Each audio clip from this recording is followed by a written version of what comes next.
வணக்கம் நேயர்களே, நாம் இன்னைக்கு சமைக்கிற சமையல் சீரக சம்பா சிக்கன் பிரியாணி. அதுக்கு தேவையான பொருட்கள்: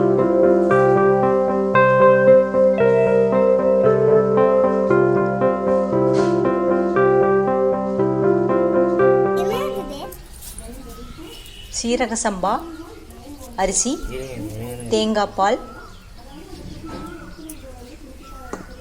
சிக்கன் 1 கிலோ, 2 தக்காளி, கொத்தமல்லி, புதினா, நீல வாக்கில் வெட்டின வெங்காயம், பிரியாணி மசாலா, மிளகாய் விழுது, பச்சை மிளகாய், பிரியாணி தாளிக்கிற சாமான்கள், மஞ்சள் தூள், சின்ன வெங்காயம் 1-2 தட்டினது, இஞ்சி பூண்டு பேஸ்ட். இதெல்லாம் தேவையான பொருட்கள். அடுப்பு ஆன் பண்ணியாச்சு. அடுப்பில் வச்சுட்டு நெய் முதல்ல சேர்க்குறோம். அதில் நெய்யில் 100 கிராம். அதுக்கு பிறகு ஆயில் நம்ம சேர்க்குறோம். Oil 1/4 litre சேர்த்துறோம். ஆயில் காஞ்சதும் பிரியாணி தாளிக்கிற சாமான்களை போடுறோம். அப்புறம் முந்திரி சேர்த்துக்கலாம். கொஞ்சம் நீல வாக்கில் வெட்டின வெங்காயத்தை நம்ம சேர்த்துறோம். நல்லா வெங்காயம் ஒரு 1/4 கிலோ பக்கம் சேர்த்துக்கலாம். வெங்காயம் நல்லா பொன்னிறமாக வர முடிய நல்லா ஃப்ரை பண்ணிக்கிறோம்.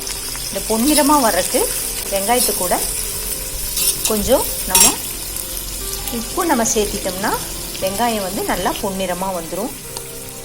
கொஞ்சம் உப்பு சேர்த்து நல்லா வணக்கி விட்டுக்கிறோம். வெங்காயம் நல்லா ஃப்ரை ஆகணும். அப்புறம் பச்சை மிளகாய் நம்ம சேர்த்து நல்லா வணக்கி விட்டுக்கிறோம்.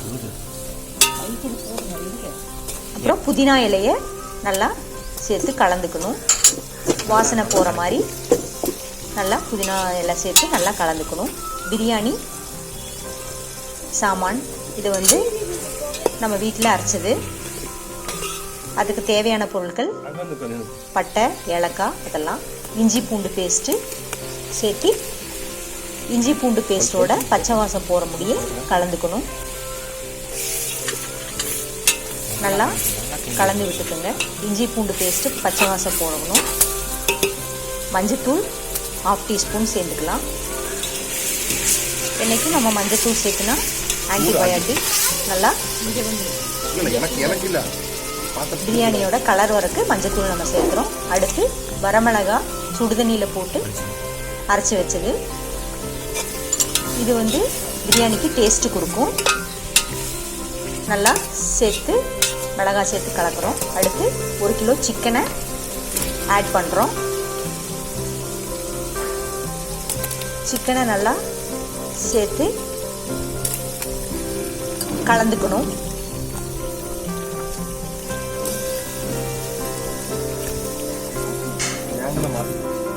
இது நல்லா கலந்துட்டு தக்காளி 2 கட் பண்ணி போட்டுக்கணும். மசாலா நல்லா சிக்கனில் நல்லா பிடிக்கணும். அதனால் ஒரு 5 மினிட்ஸ் நல்லா கலந்து விட்டுக்கோங்க.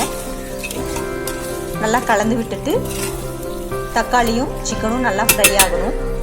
அதுக்கு வேண்டி நம்ம ஒரு 5 மினிட்ஸ் கூடவே நல்லா வணக்கிக்கலாம். இது ஒரு மூடி போட்டு ஒரு 5 மினிட்ஸ் நல்லா வேகட்டும். இப்போ நல்லா வெந்துருச்சு. இப்போ சீரக சம்பா அரிசியை 1/2 மணி நேரம் ஊற வச்சு கழுவி வச்சுருக்கோம். அதை இது கூட நம்ம சேர்த்துறோம். நம்ம ஏன் இப்படி முன்னாடி சேர்த்து வணக்கிறோம்னா அந்த மசாலா பொருட்கள் அதெல்லாம் அரிசிக்குள்ளே நல்லா போயிடும்.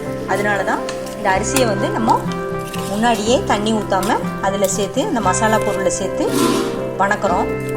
இப்போ மசாலா பொருளெல்லாம் அரிசியில் சேர்ந்துருச்சு. இப்போ தேங்காய் பாலை அரிசிக்கு தேவையான தேங்காய் பால் உப்பு சேர்த்து கலக்கிறோம்.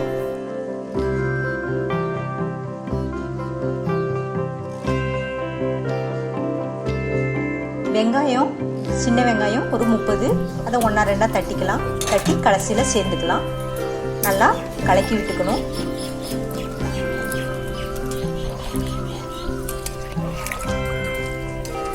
இது பிரியாணிக்கு கூடுதலான சுவையை கொடுக்கும். சின்ன வெங்காயம்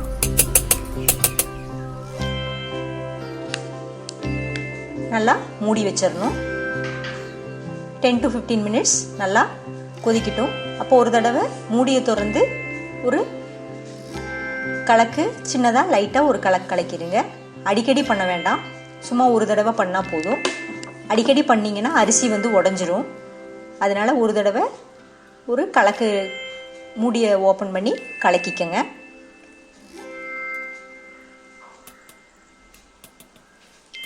இப்போ நல்லா வெந்து வருது.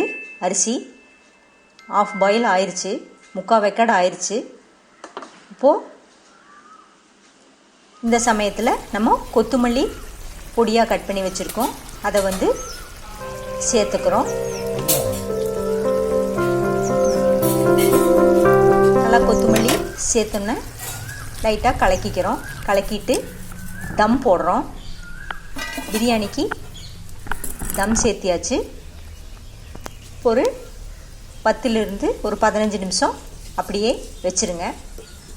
இப்போது தம் எடுத்தாச்சு. பிரியாணி சீரக சம்பா சிக்கன் பிரியாணி ரெடி ஆயிடுச்சு. இதை வந்து பரிமாறலாம். சீரக சம்பா சிக்கன் பிரியாணி ரெடி ஆயிடுச்சு. இப்போது இது கூட ஒரு சால்னா நம்ம ரெடி பண்ணியிருக்கோம். இதற்கான லிங்க் வந்து டிஸ்கிரிப்ஷன் பாக்ஸில் இருக்குது, நீங்கள் கிளிக் பண்ணி பார்த்துக்கலாம். இந்த சீரக சம்பா அரிசியில் வந்து தேங்காய் பால் சேர்த்துறங்காட்டி குழந்தையும் கூடி விரும்பி சாப்பிடுவாங்க. இது உங்கள் வீட்டில் ட்ரை பண்ணிவிட்டு கமெண்ட் இருந்தால் சொல்லுங்கள். தேங்க்ஸ் ஃபார் வாட்சிங். Please subscribe my channel. Thank you.